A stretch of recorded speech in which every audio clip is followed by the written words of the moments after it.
Olá, todo mundo. Então, eu achei que eu tinha gravado, mas não gravei. Eu fiquei falando aqui na frente da câmera por alguns minutos, mas tudo bem. Paciência. Vamos lá. Hoje eu vou tentar gravar mais de um vídeo. Eu vou gravar mais 3 vídeos, desculpa, pretendo, né? Não sei se eu vou conseguir, depende do tempo que eu gastar em cada vídeo. Eu vou falar um pouco. E para que isso, né? Por que isso? Porque ainda estou num momento um tanto conturbado. Logo, logo minha filha tá para nascer. Eu não sei quando. Então, eu não sei quando, por questões, né? Não entra, não há necessidade de detalhes. É, mas para deixar já engatilhado, para não deixar de fazer vídeos, né, de postar os vídeos, eu pretendo já deixar algumas coisas preparadas. Mas eu não sei se vai dar tempo, tá? Então vamos ver o que é possível fazer. De qualquer modo, esse vídeo próximo eu pretendo dar continuidade ao vídeo 50, que eu falei da relação da justiça e o amor, né, de Deus. Eu achei que vi uma necessidade de terminar, de dar uma finalização. Não é nem uma finalização, porque não é bem uma finalização. Eu estou aqui refletindo, compartilhando minhas reflexões com vocês. Então, não pretendo esgotar o tema, né? O tema ele pode voltar e voltar e voltar diversas vezes, que eu acho que é assim que é interessante até, para rever, repensar e tudo mais.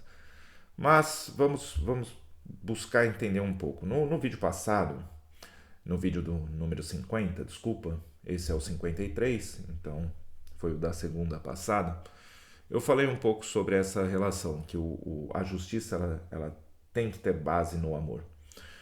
Porém, eu acho que vai um pouco além, repensando. A justiça ela é uma manifestação do amor, se for pensar. Ou seja, ela deve ter base no amor, porque sem amor não há justiça. Esse é o ponto. Quando eu penso dessa maneira, eu não tenho como fugir muito do fato de eu trabalhar como professor. Então, eu vejo muito essa questão como uma questão de educação. Como assim? Eu não consigo pensar na justiça como algo simplesmente de cobrar aquilo que o outro deve. Entende? Eu acho isso uma mentalidade um pouco estranha.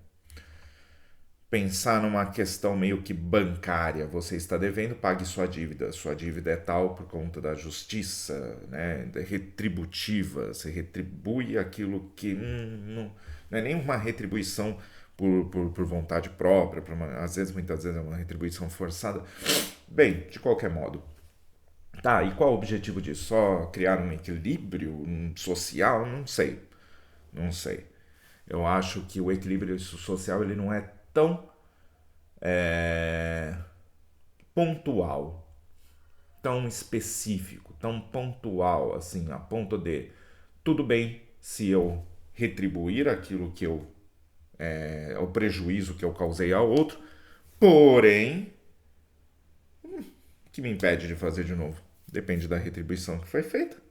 Nem afeta tanto minha vida. Né? Mas afeta. Vai com calma, às vezes não. Né? Às vezes não por outras condições. Mas a perda da liberdade é complicadíssimo. É complicadíssimo. Mas vejamos o número de reincidências. Talvez há outras questões que compensem essa perda de liberdade, não porque é legal perder a liberdade, mas talvez porque seja ainda pior determinadas situações às quais a pessoa passa. Mas não vou entrar tanto nesse ponto, né? Porque eu quero focar na noção de amor. Então, quando eu penso na noção de amor, eu penso numa prática educativa. Quando eu penso na justiça, eu penso numa prática educativa. Portanto, a prática educativa, ela tem que ter base no amor. Mas quando eu falo amor, muitas vezes nós podemos pensar em algo muito romantizado, muito hollywoodizado, muito novela da Globizado, muito qualquerzado dessa maneira, né? Essas distorções, que eu não falo nem distorções, mas é uma tentativa, muitas vezes, de de trazer uma noção que talvez não ajude muito a entender, não seja tão não abarque tanto a complexidade da coisa. Eu prefiro, e aqui eu vou fazer um disclaimer, um parênteses, né? Vou abrir um parênteses rapidinho. Eu vou me utilizar sim de conceitos, né, de noções budistas, da parte filosófica do budismo, lembrando que o budismo, tal como o cristianismo, tal como outras religiões, elas não são só seu conjunto de crenças, mas também existem estruturas filosóficas que foram sendo desenvolvidas durante séculos e, portanto, está presente, né? Não é ignorável. Né? Está presente no sentido de influenciar essas escolas, essas religiosidades e tudo mais. Então, vamos pensar assim, né? Então, pegando emprestado, mas como assim usar uma filosofia? Então, vamos com calma. E falarei, né, com base na questão católica. Tomás de Aquino se utilizou, sim, de Aristóteles para pensar o cristianismo. Né? O Santo Agostinho, né, Santo Agostinho também, ele se utiliza do Platão ou Plotino, agora eu não vou lembrar, mas ele se utiliza também. Existiam debates filosóficos lá no início do cristianismo também. Então, o cristianismo também está permeado de filosofia grega, principalmente, tá? Mas está recheado de filosofias, né, de influências filosóficas, para se pensar nos parâmetros, nos pressupostos cristãos. Então, não vejo como um problema me utilizar da parte filosófica do budismo para entender melhor ainda, né? Ou tentar entender de uma maneira fenomenológica, que faça sentido para mim, ou na minha prática, né? O pensamento cristão. Pois bem, vamos lá, vai. Então, vou pegar emprestado o conceito de amor. O conceito de amor no budismo, ele é o desejo de, vamos lá, aqui tem fases, tá? E essas fases eu acho que elas são importantes. O desejo de ser feliz, ter as causas da felicidade, ajudar outros seres a ter felicidade e as causas da felicidade e se comprometer a isso. Então você tem todo esse nível, essa graduação, eu acho que é a palavra melhor. Tá? Como assim graduação? Graduação, né? Ser feliz, para isso preciso entender as causas da felicidade. Entendendo as causas da felicidade, eu inevitavelmente vou compreender a necessidade de ajudar outros seres a terem tal felicidade e me comprometer a isso, pois eu quero ser feliz. Sacou? Então, tem toda essa construção, eu acho bem interessante. Ainda não associei, tá? É importante um adendo aqui, que felicidade, eu estou usando um conceito mais abrangente que também tem graduações. Como assim? Qual é a nossa como eu posso dizer? Primeira noção, uma noção mais básica, mais eu não quero usar a palavra grosseira, sabe? Eu queria outra palavra, mas a mais óbvia, talvez, mais óbvia noção de felicidade é prazer. É o prazer. Tá? Então nós temos o prazer. O prazer ele é efêmero. É aquele momento de prazer, quando ele passa, ele já não está mais lá. O que fica aí é uma memória, que daí nós criamos também uma relação prazerosa com essa memória, por conta, mas aí é outra questão. Vamos pegar esse primeiro ponto, o prazer, aquela sensação de prazer. Temos um tipo de felicidade, temos um grau. Um outro grau, que é um pouco mais constante, um pouco mais duradouro, poderia ser o bem-estar. Bem-estar social, bem-estar pessoal. É aquilo que você criou algumas condições para que o sofrimento, ou melhor, não é nem o sofrimento, porque daí eu estaria pensando em compaixão, mas para que a felicidade, esses prazeres acontecessem com mais frequência. Ok? Então, nós temos esses dois tipos, que já nos ajuda a ter uma ideia de graduação. Nós teríamos ainda, dentro da perspectiva tanto cristã quanto budista, ainda outros níveis de felicidade. Felicidades mais duradouras, né? Que culminam, que chegam no seu ápice, que chegam no seu máximo dentro, no caso aí do sistema cristão, da paz de Cristo, do plano salvífico de Cristo. Aquela paz que Cristo traz, que ela é segura, que ela é estável, que ela é permanente, que ela é imutável. Ou seja, que ela é definitiva. Beleza. Então, temos essa graduação também. Podemos pensar sobre essa graduação. E por que o termo felicidade? Porque o termo felicidade nos ajuda, pensando até mesmo nessa graduação, a entender tipos diferentes de relações, tipos diferentes de manifestação daquilo que buscamos. Né? Mas e a questão, e o sofrimento, lidar com o sofrimento e etc. Lidar com o sofrimento é importante, principalmente para a construção do bem-estar. Como assim lidar com o sofrimento? Vamos lá, estou construindo uma situação de bem-estar, eu preciso passar por situações que são incômodas, que são às vezes até desprazerosas. O próprio estudo é assim. Né? Quando vamos estudar alguma coisa, às vezes aquele estudo ele passa por momentos desprazerosos. Porém, sabemos o que buscamos com aquilo, é interessante, é algo que nos trará um certo conforto, uma certa segurança, uma certa, até mesmo uma certa paz frente, nem paz aqui, porque eu não quero me misturar com a questão da paz de Cristo ou com a paz definitiva do budismo, mas uma tranquilidade frente ao conturbado, né? O conhecimento nos ajuda a isso, muitas vezes, a saber o que fazer em situações muito turbulentas. Então, alguns desprazeres, alguns incômodos, algumas insatisfações, elas são necessárias. Aprender a lidar com isso é aprender a criar uma estabilidade interna que é muito superior, ao meu ver, a uma suposta estabilidade externa, que está muito mais fora da minha capacidade de lidar, do meu controle, do meu poder, ou do seja lá o que for.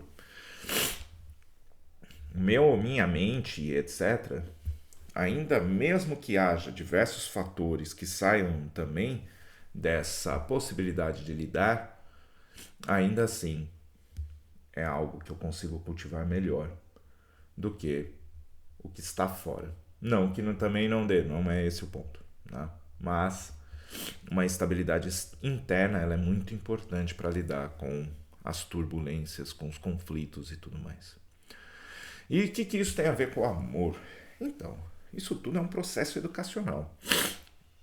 O amor é essa busca por ajudar os seres a ter felicidade. Quais felicidades? Essas, em gradação. Para aqueles que acreditam e querem chegar na paz de Cristo, temos um viés. Para aqueles que não acreditam, temos outro viés. E assim por diante. Tá? Como eu disse, o foco não tem que ser tanto na forma, mas nos resultados. Eu acho, sim, que existe uma estabilização, uma tranquilização que é possível. Mas, continuando. Portanto, o amor é esse ímpeto, esse desejo, essa forma de buscar isso. De buscar a maior, principalmente, né, a maior gradação dessa tranquilidade, dessa paz, dessa paz social, dessa relação menos conflituosa, menos turbulenta.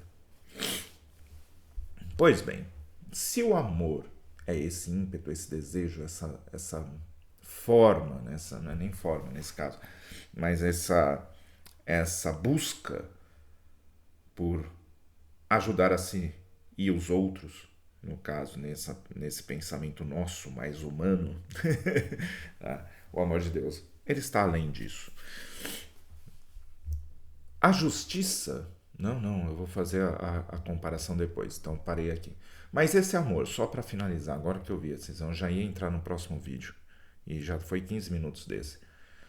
Tá, mas esse amor, essa busca, esse ímpeto, ele se manifesta necessariamente como um sentimento, como uma emoção?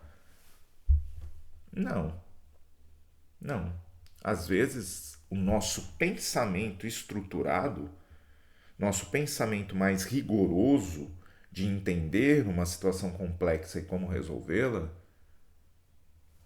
está presente o amor. Ele é estruturado no amor. Como assim? Se eu estou estruturando uma maneira de resolver um problema com uma noção de que eu quero construir, quero criar bases para que condições para que pessoas melhorem, para que pessoas tenham possibilidades de ter felicidades, né? Essas gradações de felicidade. Ok? Lembrando que existem prazeres que causam prejuízo a longo prazo. Prazer é algo muito... Tá? Eu tenho noção disso. Tá? Já trabalhei com crianças e adolescentes em situação de rua, com adictos e etc. Então eu tenho noção disso. Tá? Eu posso entrar nesse assunto em outro momento. E não é disso que eu estou falando aqui, né? Porque quanto mais a busca por aquilo que é estável, nesse sentido de bem-estar, melhor, né? Mas vamos lá. E de como poder lidar com os conflitos do mundo que vão estar presentes, porque não depende só da nossa vontade. Então, e nem só do nosso cultivo interno. Mas vamos lá. Então, o amor ele pode ser intelectivo, não necessariamente só emocional, sentimental. E como ele se manifesta em ação? No catolicismo fala-se muito da caridade, do doar-se ao outro. É um dos tipos, ok? Dar proteção, por exemplo, é outro tipo. Como assim dar proteção? Dar proteção. Eu ajudar outro numa situação de medo a diminuir seu medo. Eu ajudar outro numa situação de degradação dos direitos humanos, por exemplo, ajudar ele a ajudar através do que for necessário, judicialmente, etc., para tirar ele daquela condição, é uma forma de ação de amor. Então existem, novamente, diversas maneiras do amor se manifestar. Entre elas tem a questão da doação, por exemplo, de bens materiais quando necessário, tem essa questão da proteção contra algum medo ou algum dano que está sendo causado, tem poder... preciso espirrar bem no meio do vídeo. Então, temos também, se formos pensar, o dar atenção, dar nosso tempo, muitas vezes essa doação de que temos tantas coisas para fazer, essa vida tudo conturbada, etc. Ainda assim, nos dispormos a escutar o outro, a ajudar o outro a tentar resolver, ajudar o outro a resolver seus problemas. Isso também é uma ação de amor. E, em termos de religiosidade, no caso do cristianismo, o próprio ensinar o evangelho acaba sendo uma atuação de amor. E ensinar o evangelho aqui eu não digo, muitas vezes, da maneira que está sendo feita aqui no Brasil, por muitas igrejas, que é disseminar ódio. Isso não faz o menor sentido dentro da noção de amor. Ok? Porque cria-se um monte de inimigos imutáveis ou imutavelmente maléficos e eu acho isso péssimo. É uma soberba nossa, né? Querer nos achar os exemplos de virtudes e os outros são tudo horríveis, monstros e etc.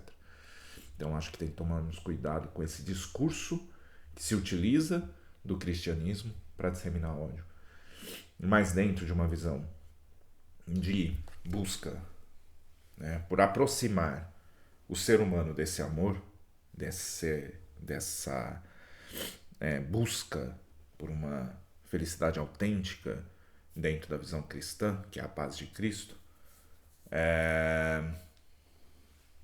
bem, ensinar o evangelho acaba sendo um ato, portanto, de amor. Ok? Então é isso. Agradeço muito a atenção e vamos para o próximo vídeo.